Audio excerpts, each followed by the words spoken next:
71-এ রক্ত দিয়েছি, স্বাধীনতা পাই নাই। 24-এ রক্ত দিয়েছি, মুক্তি মেলেনি। তাহলে কি আমাদের আবার রক্ত দিতে হবে সংগ্রামী বন্ধু? যদি রক্ত দিতে হয়, আপনারা প্রস্তুত আছেন? প্রয়োজনে আমরা আবারও রক্ত দিব এবং জনগণের অধিকার আমরা পরিপূর্ণ ফিরিয়ে দিব। বিসমিল্লাহির রহমানির রহিম।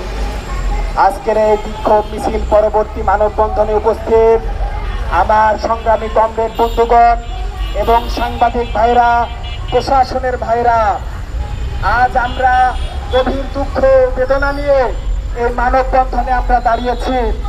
সংগ্রামী সাথী এবং বন্ধুগণ, আপনারা জানেন যে কিছুদিন আগে বিএনপির কিছু কুলাঙ্গার যারা মব সৃষ্টি করে আমাদের নেতার বাড়ির নিচে দাঁড়িয়ে তারা মববাজি করেছে, আমাদের নেতার বাড়িতে তারা হামলা করেছে।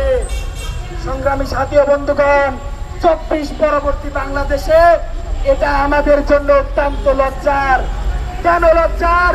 কারণ 1971 সালে আমাদের পূর্বপুরুষেরা রক্ত দিয়েছিলেন একটি স্বাধীন সার্বভৌম বাংলাদেশের জন্য, কিন্তু স্বাধীনতার পরিপূর্ণ স্বাদ আমাদের পূর্বপুরুষেরা পায় না।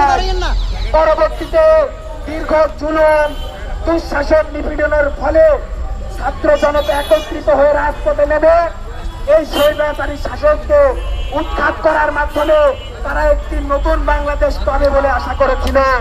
সংগ্রামী সাথী এবং বন্ধুগণ, কিন্তু জনগণের সেই আশা পরিপূর্ণ হয় নাই।